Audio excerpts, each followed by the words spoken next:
پہلے وہ ٹیسٹ ہوگا، اس کی تصدیق ہوگی، پھر وہ لاہور ہائی کورٹ میں پیش ہوگا۔ اب معاملہ کچھ یوں ہے کہ بانی ایم کیو ایم نے رجوع کیا لندن ہائی کمیشن سے،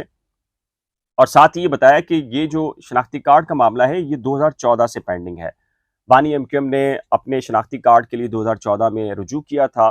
نادرہ حکام سے تمام تر آن لائن پروسیس کو بھی اڈاپٹ کیا، ڈاکومنٹس بھی پورے کیے، جو فی تھی وہ بھی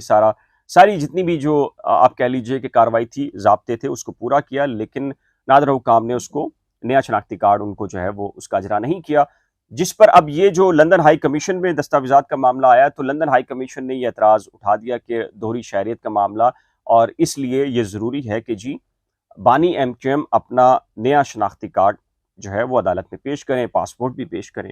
تو وہاں پر ان کو بتایا گیا کہ جی یہ پرانا شناختی کارڈ موجود ہے اور نئے شناختی کارڈ کے لیے اپلائی کیا گیا ہے، لیکن لندن ہائی کمیشن نے بارہا رجوع کیے جانے کے باوجود یہ ساری کی ساری چیزیں جو ہے وہ پرووائڈ نہیں کی۔ تو اب ہمارے پاس کوئی اور راستہ نہیں تھا، ہم نے بارہا کوششیں کی، خطوط لکھے، ای میلز بھی عدالت میں پیش کی گئی ہیں، اور وہ تمام کی تمام۔ پھر عدالت نے کہا کہ اچھا آپ جن کے لیے آئے ہیں بانی ایم کیو ایم کے لیے تو نیا شناختی کارڈ نہیں ہے، تو کیا پرانا شناختی کارڈ ہے؟ تو جس پر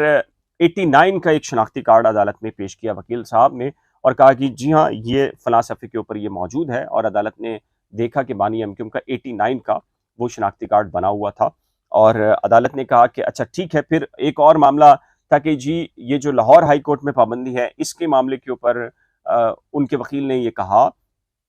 کہ سارا معاملہ اسی پٹیشن کے اوپر ہے جو کہ لاہور ہائی کورٹ میں، ہم اس پروسیس کے لیے آنا چاہتے ہیں وایا لندن ہائی کمیشن، یعنی کہ اپنا حلف نامہ اور پھر اس کے بعد کونسل کو چینج کرنا،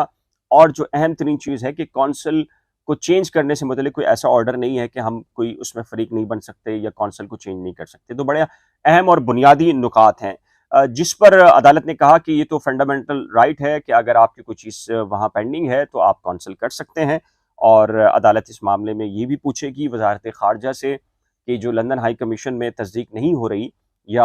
پروسیس کو ڈیلے کیا جا رہا ہے، اس میں کیا معاملہ ہے، اور پھر جو پابندی کا معاملہ ہے، عدالت نے کہا کہ عدالت جو 12 اکتوبر کے لیے نوٹسز ارسال کرتی ہے تو جواب طلب کر لیتی ہیں۔ تو یہ خاصے طویل آرگیومنٹس ہوئے، جج صاحب نے ان سے سوالات کیے، اور جو سامنے سے وکیل صاحب تھے مومن کنور صاحب کے، انہوں نے عدالت کو مطمئن کرنے کی پوری کوشش کی، جس کے بعد پھر عدالت نے ایک فیصلہ لکھوایا، اور عدالت نے سب سے پہلے نوٹسز ارسال جاری کرنے کا ڈائریکشن دیا 12 اکتوبر کے لیے وزارت خارجہ، وزارت داخلہ اور چیئرمین نادرہ کو، اور تینوں کے لیے الگ الگ ڈائریکشنز پوچھی ہیں۔ عدالت نے سب سے پہلے نادرہ سے یہ پوچھا ہے کہ آپ ہمیں بتائیں کہ 2014 سے اگر یہ جو نادرہ کا شناختی کارڈ کا پروسیس ہے یہ پینڈنگ ہے تو اس کی بنیادی ریزنز کیا ہیں، اس وقت اسٹیٹس کیا ہے، پرانے شناختی کارڈ کا کیا اسٹیٹس ہے، اور نئے شناختی کارڈ کا کیا اسٹیٹس ہے۔ اس کے ساتھ ہی جو وزارت خارجہ ہے اس سے یہ پوچھا گیا ہے کہ آپ لندن ہائی کمیشن سے جواب منگوائیں کہ کیا پروسیس ہوا ہے اب تک وہاں پر، کیا اپلیکیشن موو ہوئی ہے، پروسیس اگر ڈیلے ہے تو اس کی ریزنز کیا ہیں، قانونی اگر نکات ہیں یا نقائص ہیں یا کچھ مجبوری ہیں تو وہ عدالت کے سامنے رکھی جائے۔ اسی کے ساتھ جو وزارت داخلہ ہے اس سے جو بانی ایم کیو ایم کے اوپر جو پابندی کا معاملہ ہے، یہ سارا پروسیس وہ پوچھا گیا ہے،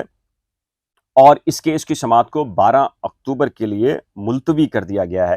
تو یہ پوری پروسیڈنگ ہوئی ہے، جج صاحب نے سوالات بھی کیے، ان کے وکیل نے جوابات بھی دیے، اور ایک اہم معاملہ جو کہ سندھ ہائی کورٹ میں بھی ڈسکس ہوا تھا 2 پٹیشنز میں کہ افراد کیسے آ سکتے ہیں، پارٹی کیسے آ سکتی ہے ایسے شخص کے لیے جو خود متاثرہ ہو اس کے بہاف کے اوپر، تو یہ نکتہ بھی بڑا امپورٹنٹ رہا آج عدالت میں، اور اس کے اوپر آرگومنٹس بھی دیے گئے۔ اب سارا کے سارا معاملہ 3 اداروں پر آ گیا ہے، نادرہ حکام پر آ گیا ہے، وزارت خارجہ اور وزارت داخلہ پر۔ اب دیکھنا یہ ہے کہ وزارت خارجہ، وزارت داخلہ اور چیئرمین نادرہ اگلی سماعت پر کیا کچھ پیش کرتے ہیں۔ تو اس سلسلے میں آپ کی رائے کیا ہے، کیا ہونا چاہیے؟